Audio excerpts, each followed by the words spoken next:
Hi, this is Scott Garibay, and today we're going to talk about Dungeons & Dragons, specifically through the lens of Batman and Robin. More specifically, we're going to look at Dungeons & Dragons from the perspective of Dungeons & Dragons as Batman and the Dungeon Masters that are created by the Dungeons & Dragons game as Robin. Now, why would we take the time to do this? Well, specifically, there are 5 distinct Robins, and they all have different fates, right?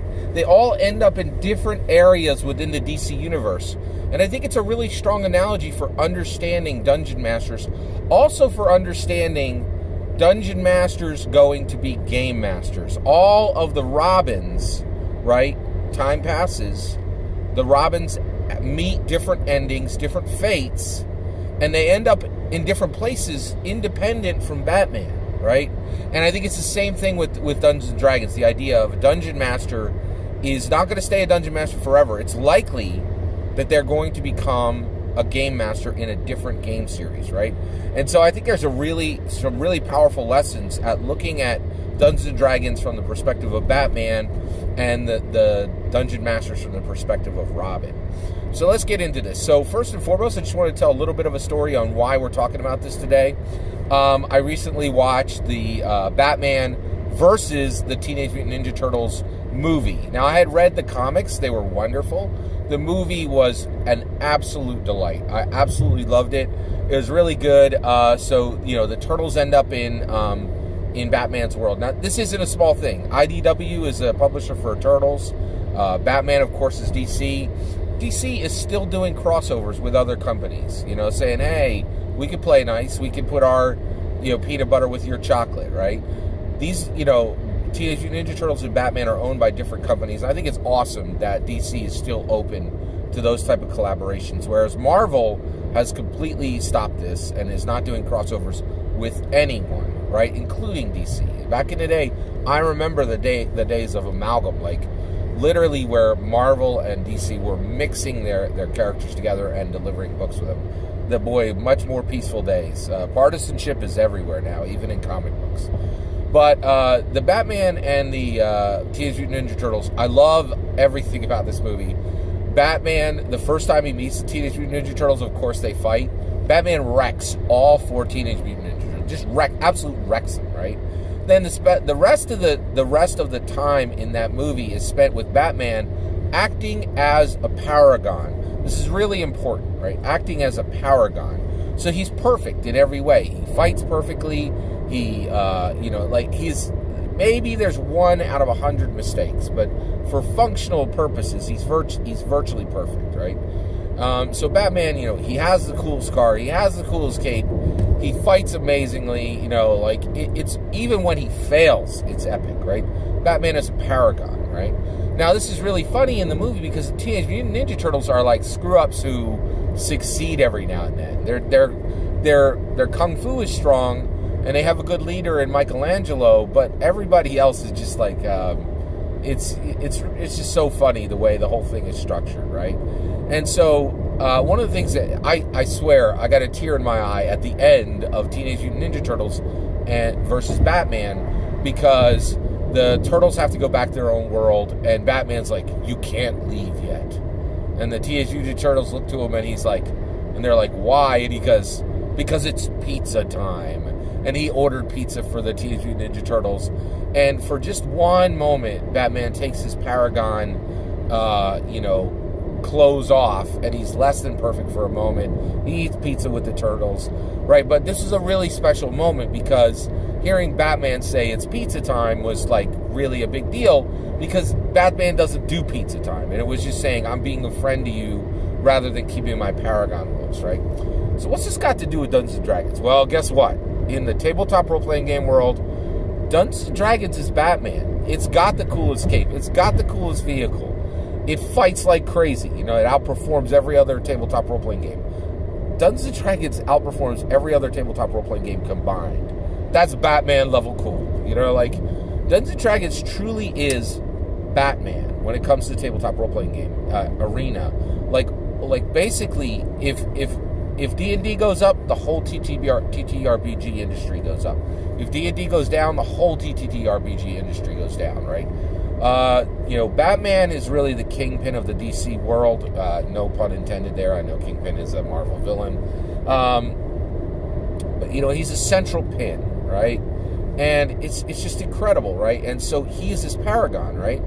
Now, the thing is, why is this important? Well, I think it's important to understand that, like, when you have this curmudgeonly, unchanging, almost perfect paragon, what it serves for is, one, to do all the awesome things it's going to do, but it also serves as a push-off point for everything else, right? And all these other tabletop role-playing games are really trying to differentiate themselves from D&D. I really feel that D&D, Wizards of the Coast, hates this. I think they wish they could be more innovative with the game, but D&D has got to hold the line, right? There's certain things they have to do, right? They have to have a traditional print book that is the same shape it was back in 1977. They have to have mostly combat orientation. They have to have all these, they have to use the entire set of dice. They have to eschew cards and tokens. They have to be the paragon, right? So that every other game can go off and look cool as they differentiate each other from D&D. But D&D truly is the paragon of the TTRP industry. It's rigid, it's inflexible, right? But it's also purely awesome, right? Now, when you have this paragon, okay, Batman has Robins. He's had 5 Robins, right?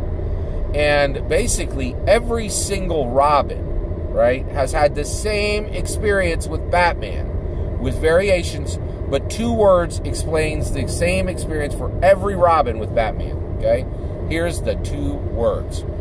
Frustrated, capable, right? When you are a Robin, when you have been trained by Batman, you come out this other side of that very frustrated, right? Because Batman is rigid and inflexible. He communicates in the way he wants. He doesn't really, he doesn't give a lot of compliments. He doesn't talk about his feelings, right? Like, he is rigid and inflexible, right? But the reality is you come out capable. Like, if you've been trained by Batman, Batman's awesomeness being rubbed off on you is enough to make you better than the vast majority of villains or other superheroes, right? So Robins walk away from their experience with Batman frustrated and capable. And I think it's the same thing with Dungeon Masters, right? When a Dungeon Master reaches a point where they need to move on from Dungeons and Dragons and they need to try any and all of the myriad of amazing tabletop role-playing games out there, they walk away from Dungeon if they have been the Robin, if they have interacted with the way a Robin interacts with Batman, right? They walk away frustrated but capable. And that's important. It's important to understand that, right? And what I want to talk about now is, what are the fates of Dungeon Masters that walk away from Dungeons and Dragons, right? How do they end up? Well, there's a very clear picture of how Dungeon Masters end up when they walk away from Dungeons and Dragons and graduate to new games, right? Essentially going off on their own. So let's talk about the 5 different Robins, right? So first and foremost, you got Dick Grayson. He is Nightwing. Dick Grayson is the best Robin. This isn't contestable. He is absolutely the best Robin. He walks away from Batman incredibly capable, incredibly frustrated, but he's able to stand on his own as Nightwing. There's also Jason Todd. Jason Todd actually never graduated from Batman. He was killed by Joker while he was Robin. That is a very, very dark, ending, right? Let's talk about Tim Drake. Tim Drake is a really interesting Robin. He becomes Red Hood, right? And he goes off and he really, literally becomes a villain, right? So that's Tim Drake. Stephanie Brown, right? 4th Robin, right? Really, really interesting Robin. Cluemaster's daughter, right? Learned a lot as Robin, and then moves on to be Spoiler. Stephanie Brown is Spoiler right now in Season 3 of Young Justice. Really, really interesting Robin. I really like Stephanie Brown a lot, right? Who's the last Robin? Let's talk about Damian Wayne. Damian Wayne is he is the pure Mac. This Robin is straight, legit Batman's son, right? He is the son of Batman, of Bruce Wayne, with Talia al Ghul. Batman had a kid with his greatest enemy, Ra's al Ghul, with Ra's al Ghul's daughter, Talia al Ghul, and that made Damian Wayne. Damian Wayne is an incredibly capable Robin. He, of course, is very frustrated, right? And Damian Wayne, man, that kid, what is his overall, like, fate? To be a jerk. Like, Damian Wayne is the jerk of all the Robins, right?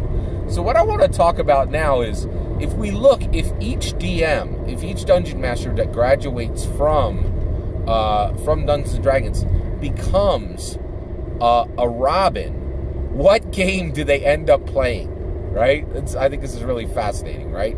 So let's talk about it. Dick Grayson. So when a Dungeon Master becomes a Game Master and begins playing a new tabletop role-playing game, where do they land if they're Dick Grayson?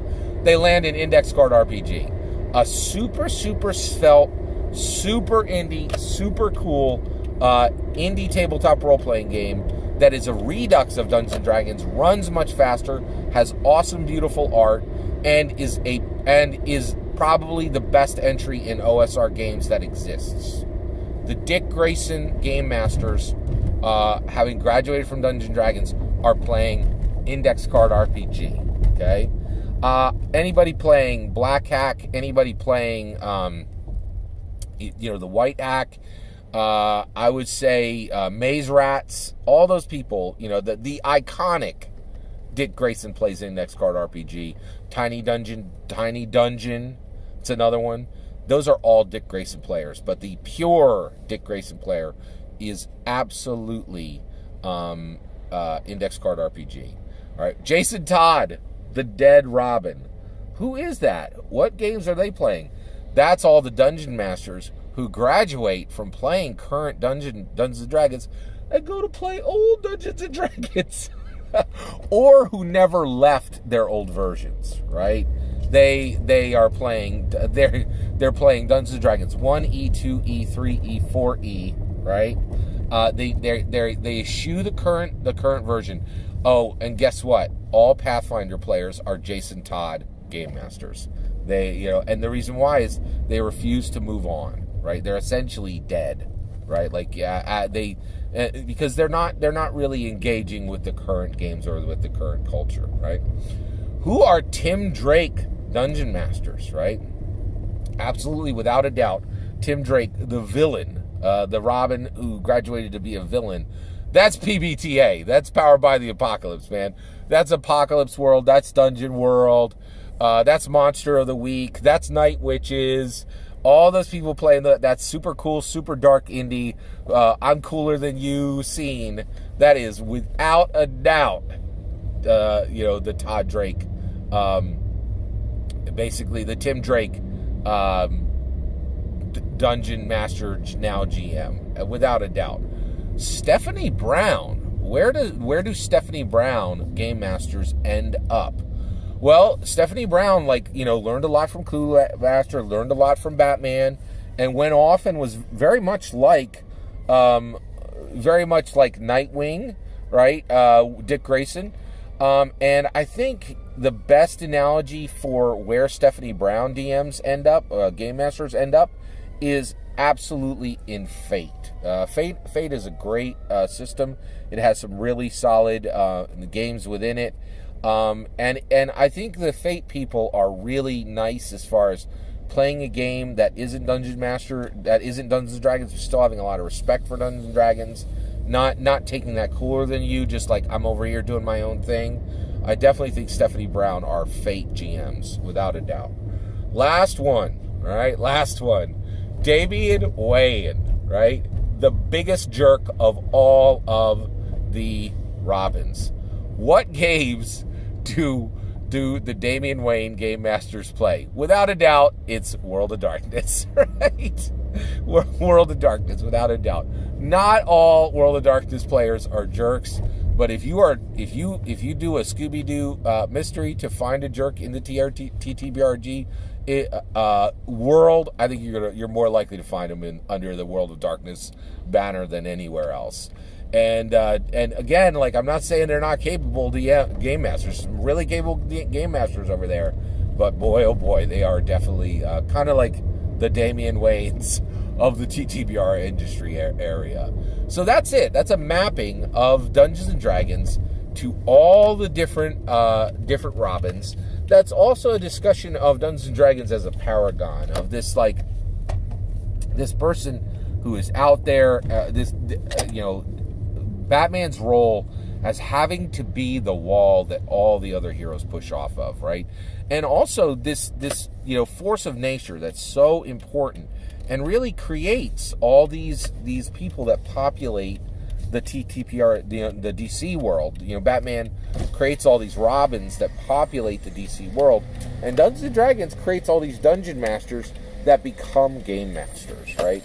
And by the way, just last little note, if you're like, well, what about game masters who come in through, who don't come in through Dungeons and Dragons?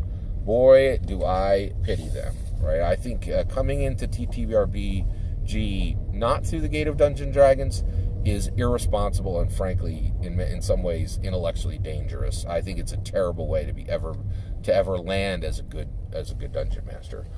All of that is my opinion. I'd love to hear your opinion. Like, do you think I got the mappings for the specific Robins to the games right? Let me know if you would map any different games to the different Robins. Also, I'd love to hear who your favorite Robin is. Mine, without a doubt, is Dick Grayson, Nightwing. He is preeminent, right? But I'd love to hear yours. Please consider liking and subscribing. And above all things today, start your wonderful millennium. Thank you.